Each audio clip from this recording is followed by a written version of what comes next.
İndi təsəvvür edin, bir şəxsin bu ideologiyaya sahib olandan sonra zülmün qarşısına dayana bilirsə, bir dövlət əgər bu ideologiyada qurulsa, zalimlar lab qorxuya düşürlər. Ona görə bu qayda qanunları qoyublar ki, din dövlətdən ayrıdır, siyasət dindən ayrıdır.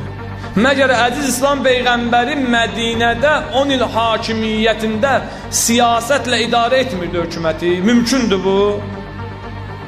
Siyasət yəni düzgün idarəçilik, ədalətli idarəçilik. Siyasət yəni bu. Siyasətin adın bu günlərim o hiləgərlər, mənfur simalı şəxsiyyətlər ləkə vurublar o siyasətə. Yoxsa siyasət, əziz İslam Peyğəmbərin siyasətinə baxın hökumətində. Əsən hökuməti siyasətsiz idarə eləmək olmaz ki. Deməli, din siyasətdən ayrı deyil. Bu fikirləri yayanların məqsədləri var. Tarix boyu belə olub, mən istəyirəm xüsusilə bugün gündəmimizdə Azərbaycan cəmiyyətinə aid olan məsələləri danışaq. Sonra bizə vacib olan birinci öz məmləkətimizdə baş verən prosesləri danışmaqdır. Müsəlmanların ayıq olmasıdır. Müsəlmanların öz vəzifələrini düzgün bilmələridir. Bu olduqca əhəmiyyətlidir. Necə tarix boyu fironlar, zalimlar istəməyiblər İslam ideologiyası, ilahi ideologiya yer üzündə tətbiq olunsun, insanlar bu ideologiya sahib olsunlar.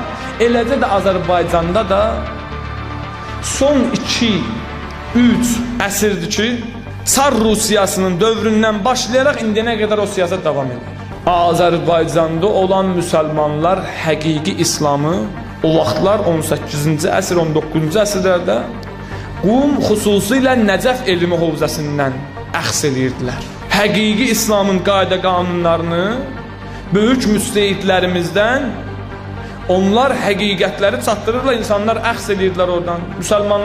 Müsəlmanların İslamı öyrənmək üçün məkanları oraydı. Bu düşməni narahat edirdi. Çünki orada olan qayda qanunlar ki, böyük İslam alimləri həqiqətləri deyirdi, zalimların atdığı addımlardan uyğun deyildi.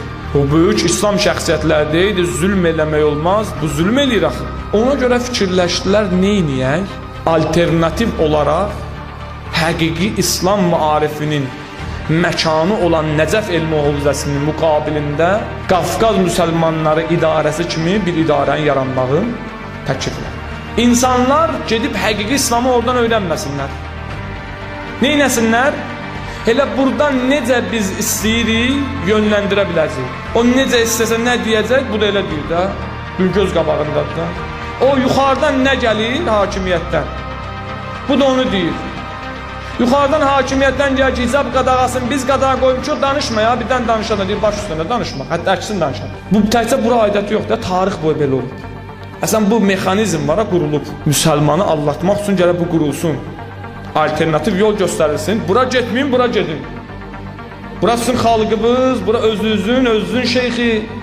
Amma bilin ki, bunun Çarın vaxtında 18-ci əsrdə yaradılıb və 20-ci əsrin əvvəllərində o Qafqaz Müsəlman İdarəsi adı verilib, amma bu siyasət eyni iş mexanizmi adları fərqli olub tarix o 200 əsrdə.